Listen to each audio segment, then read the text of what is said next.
Hello students, I hope you are all fine and in good health. In this particular audio presentation, I will be sharing with you some valuable points, or rather to say some key points and informations related with the poem The Laburnum Top. So dear students, let's start. The Laburnum Top is a beautiful poem written by Ted Hughes.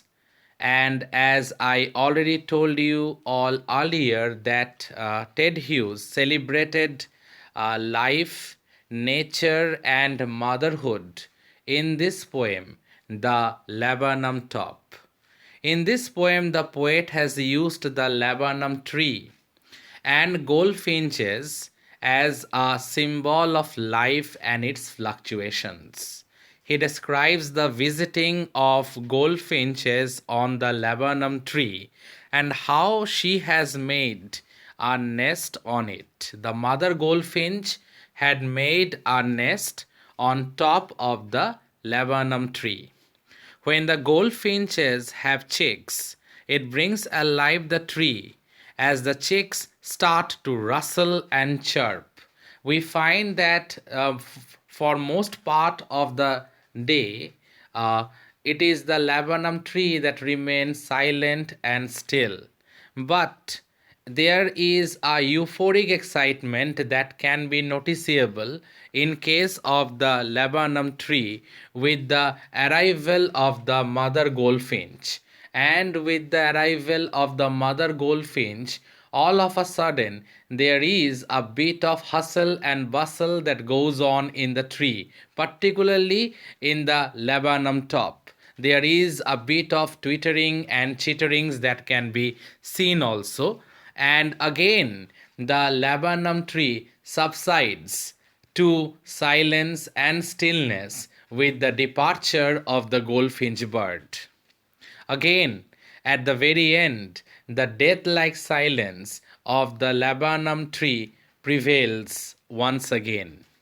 So I repeat the last line of this particular paragraph.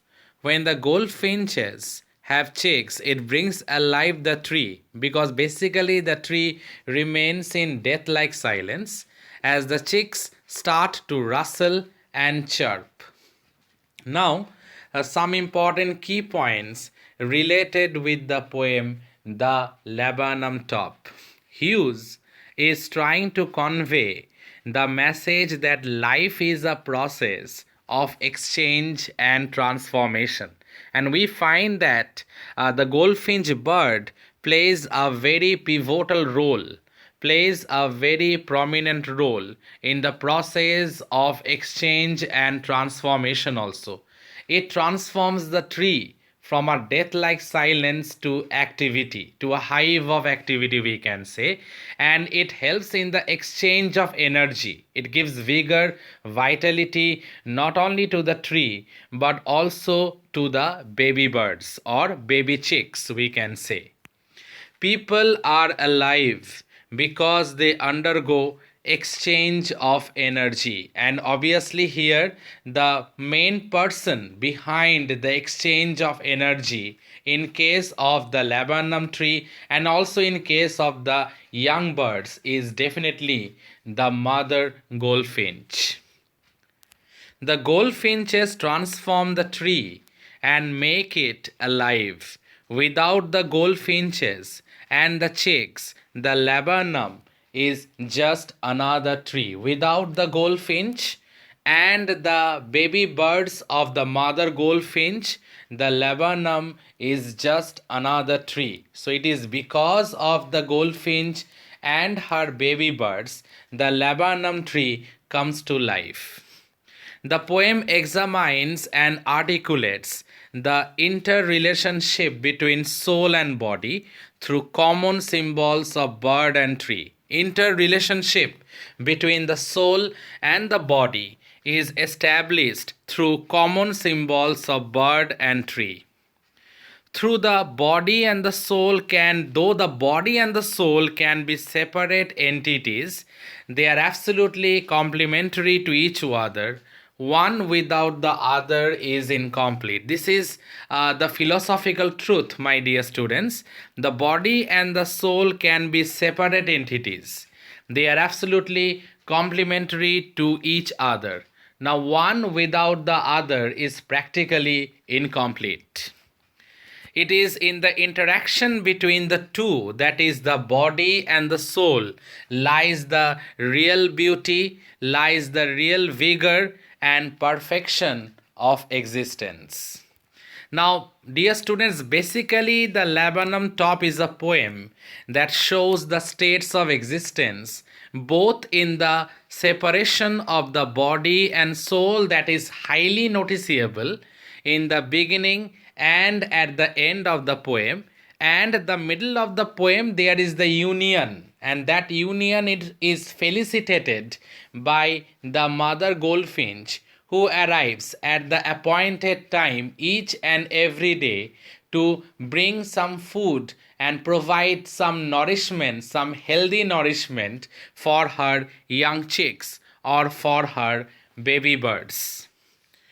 I repeat this line once again. Laburnum Top is a poem that shows the states of existence both in the separation of the body and soul, beginning and end of the poem, and the middle of the poem, union, which unmistakably and unambiguously provides the body, the tree, the vigor and vitality mandatory for its life and its fulfillment. So ultimately, if the body is symbolized by the tree, then obviously the soul is the goldfinch bird that arrives, and all of a sudden the death-like silence transforms into life and activity and excitement and at the same time.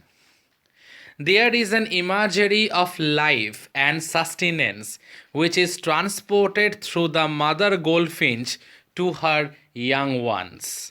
She visits her young ones to feed them and assure them that she is there, always there to protect them, to guide them, to nourish them, as well as to feed them. It portends a yellow color in the background of the laburnum leaves, which speaks of warm but fading sunlight. It also indicates that the mother goldfinch has to fly far away at the close of autumn season. She also has to ensure a warm and secure winter for her young ones until and unless they can fly and secure food on their own.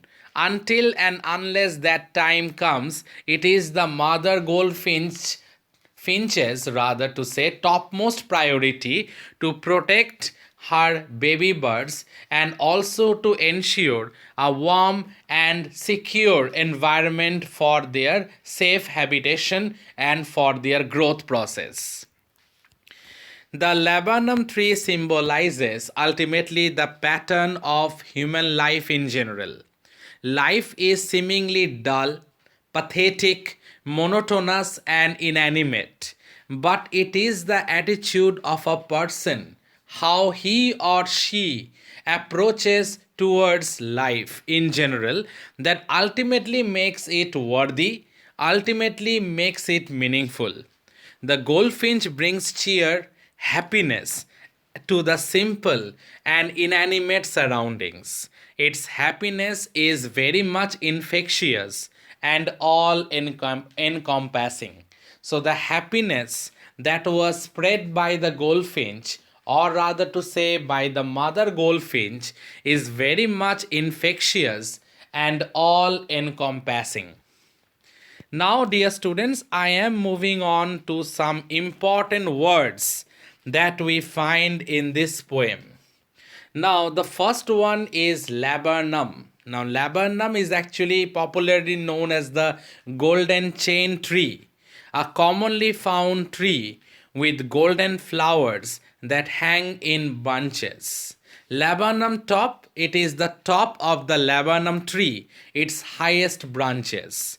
Goldfinch actually is a small yellow bird, and remember the leaves are also yellow in color, so the goldfinch bird can camouflage, can disguise herself in between or in the midst of the leaves and the branches of the laburnum tree, and thus it can protect herself as well as her baby birds also from the attack of the predators. So yellow color, the color yellow is very much predominant in the poem The Laburnum Top. The male of the species has black markings across the face, on the wings and tail. Twitch.